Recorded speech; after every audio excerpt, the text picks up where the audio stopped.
They go back into hibernation for at least the off season. Roll the rock. As last night it came to a bloody loss, 94-87.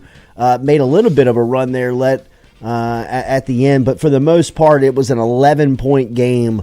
It felt like the entire second half, a game that was tied up 45-all at halftime, really turned into a scoring barrage for Iowa. And as we said, Caitlin Clark was Caitlin Clark last night. She had the cape on, where she was just on fire, man. There's a couple of memes that already exist with Haley Van Lith and Angel Reese just kind of throwing up their hands in the sight of saying, I don't know what else we can do. I don't know what else we can do. And you know, you can go back and you can play Monday morning quarterback, or you can come back and ask, I wonder why it took them so long to get Flaugier onto Caitlin Clark. And you could see last night that some of the ladies, Nissa Morrow, Flaugier, had some heavy legs. You know, I mean, this is it's a deep run. It's not a deep team. I don't want to be making excuses. It's just the realism of where they are and running into Iowa and the buzzsaw in which was Caitlin Clark last night. I mean, just the takeaway from the game was, Iowa pushed the pace, and LSU had a tough time, but really showed they could do it in the first half.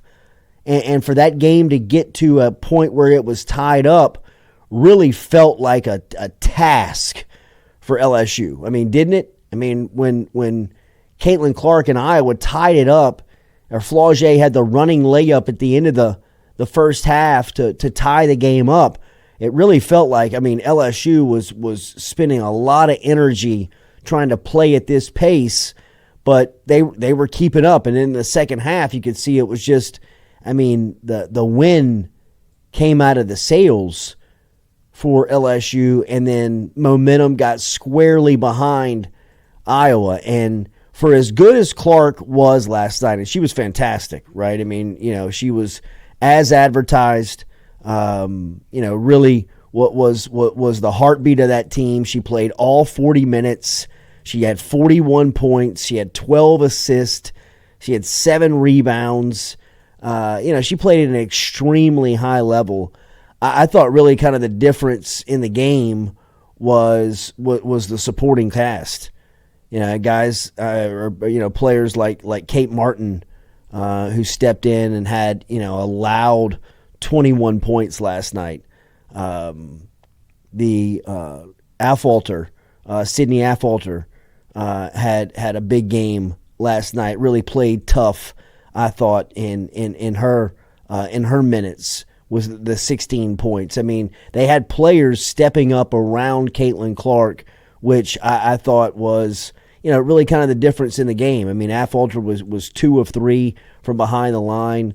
From behind 3-point line.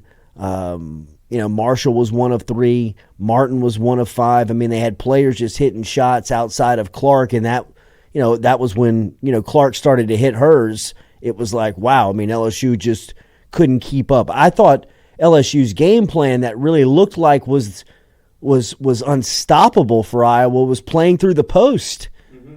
I mean, with the ability of Angel Reese touching the ball in the post, and Anissa Morrow, who regularly makes those shots around the rim. I mean, really.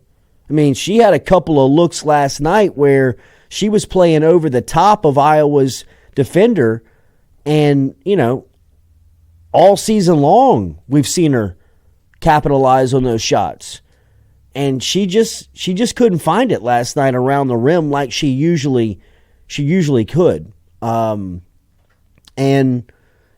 thought that was one of the differences in the game. LSU out-rebounded Iowa nearly by 20. 54-36 was the rebounding ratio. Now, I know Iowa was making shots, but LSU missed some golden opportunities on some second chance shots. The turnovers also really, I thought was one thing that, LSU just, they couldn't overcome. I mean, they had 13 turnovers in some very inopportune times. But, at the end of it, you got to give Caitlin Clark and Iowa credit.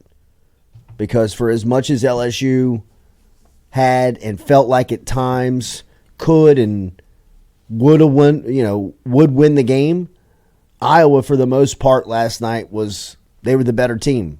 And when Caitlin Clark is playing like that, where, she can get you a loud 41.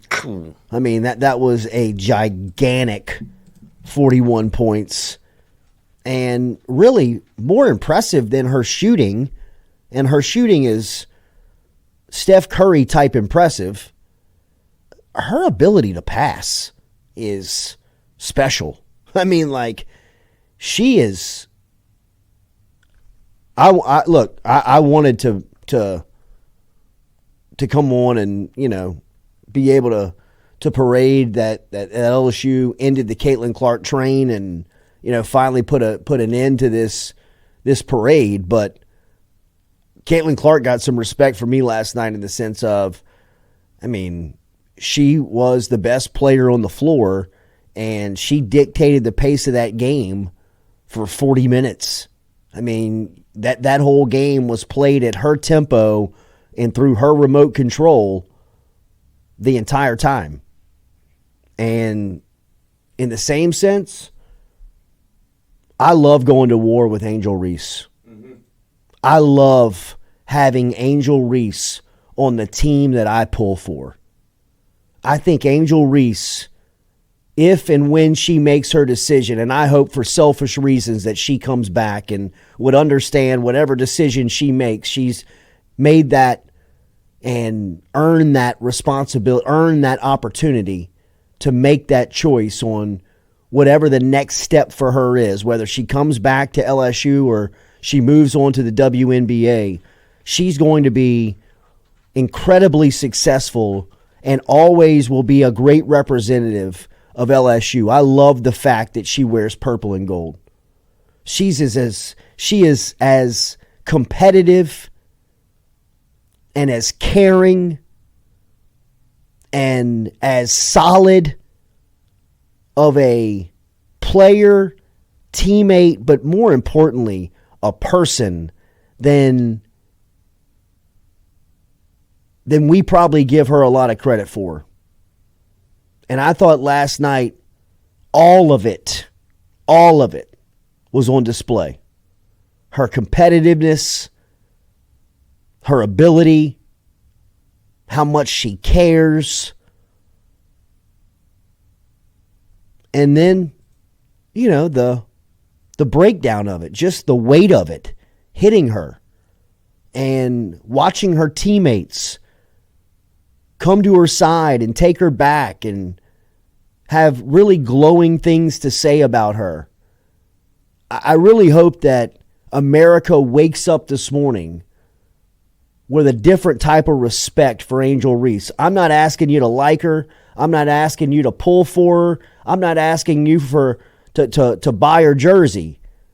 I'm just saying there's no way that you could see the way that Angel Reese not only fought last night, but let's step away and now that this season is over, talk about how incredible of a back-to-back year she has put together in college basketball.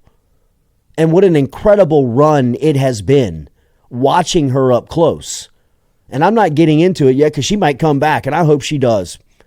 Like I said, it's selfish, and I would understand and support whatever the next move is. But selfishly, I have my fingers crossed that you get to watch her play one more season with LSU draped across her chest. I mean, she's Burrow-type competitive. She is as into it, caring, wants to win as anybody I've seen put on the letters in any sport. And I mean that. I don't mean to be hyperbolic. I don't mean to speak in the... That is fact. Angel Reese is as competitive and wants to win and cares more or as much as anybody I have seen play at LSU. All of them. And we should be so lucky if she comes back for another season.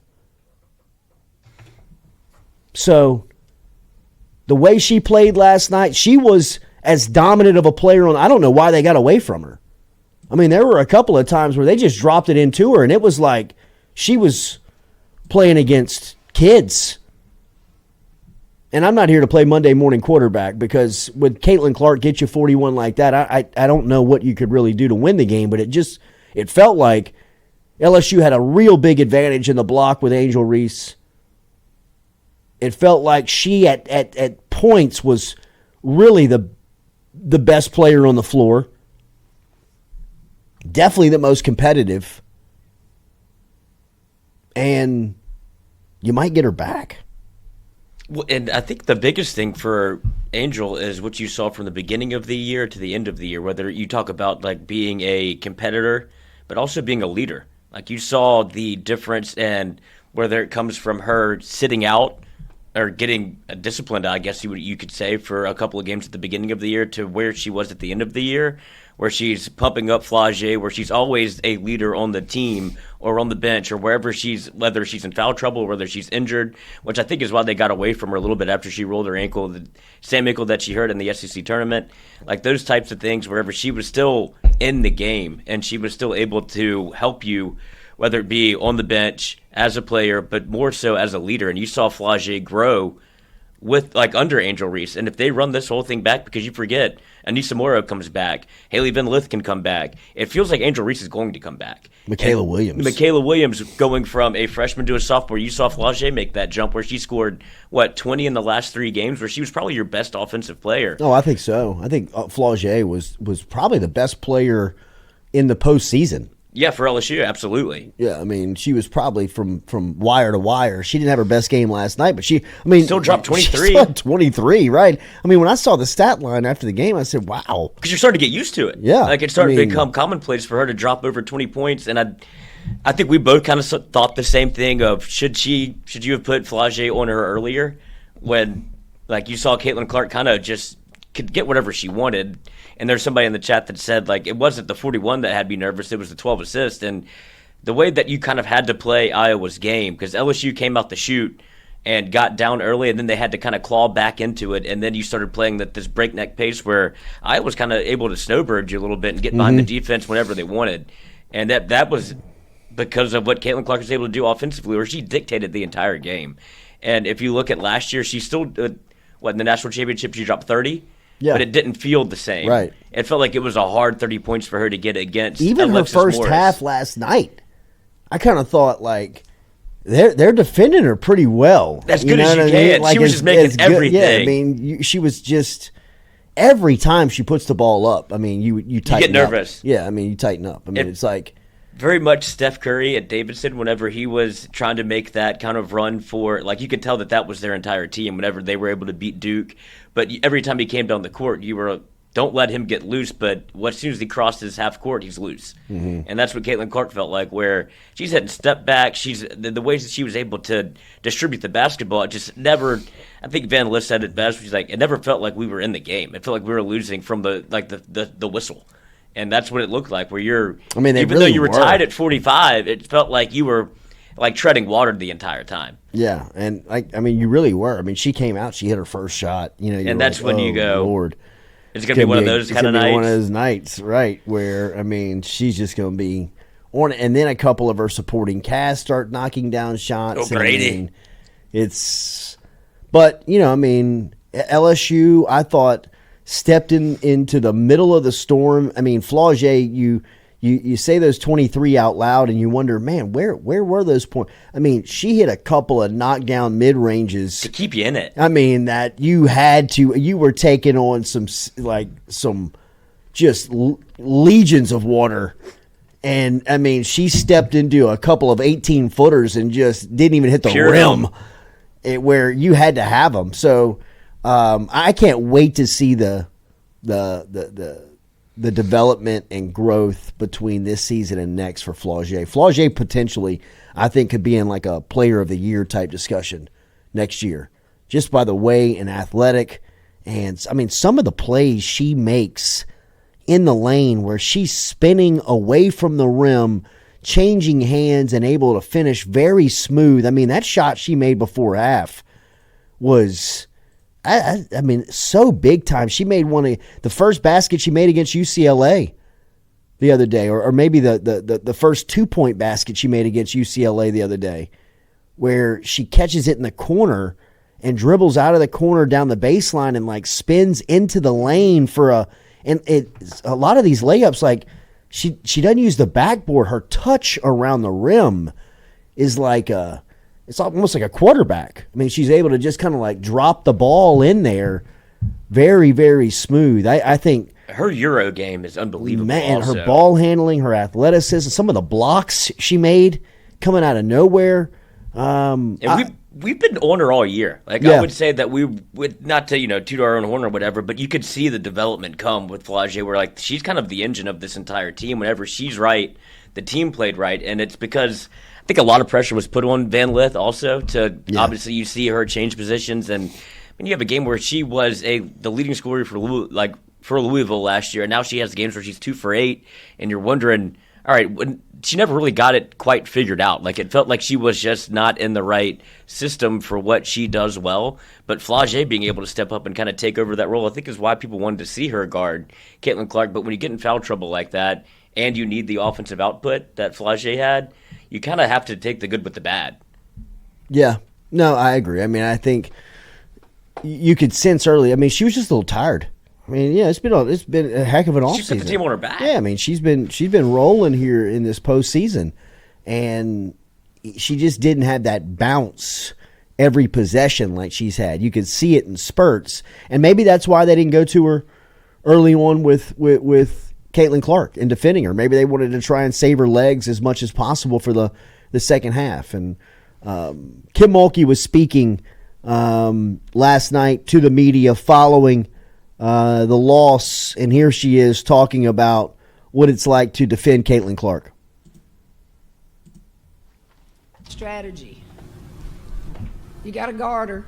Nobody else seems to be able to guard her. We didn't even guard her last year when we beat them. She's just a generational player, and she just makes everybody around her better. That's what the great ones do. I think they had a kid that scored 21 and 18. She had 12 assists. Caitlin Clark's not going to beat you by herself. It's what she does to make those other teammates better that helps her score points and them score points to beat you. What did I say to her? I said, I sure am glad you leaving. I said, girl, you something else. Never seen anything like it. Yeah, she was talking about how, I mean, I guess lost in all of this is the fact that... Well, there's not a whole lot of strategy. You have a season next year where Caitlin Clark isn't coming back. And that's what she said whenever she was, talking about having to guard Caitlin Clark. Like, we didn't guard her last year. And you were still able to pull away. You scored 102 points, and you got, Carson had 22 points off the bench. Like, LSU didn't have that this year. The depth wasn't there. You obviously losing Samaya Smith, and then Kateri Poe being out for team rules or what have you. Like, those things hurt you. Like, you weren't able to have the same amount of depth that you had last year. No, they definitely snuck up and got you for sure. I mean, I thought the loss of Alexis Morris last season and the loss of Samaya Smith and Kateri Poole really haunted this year's team.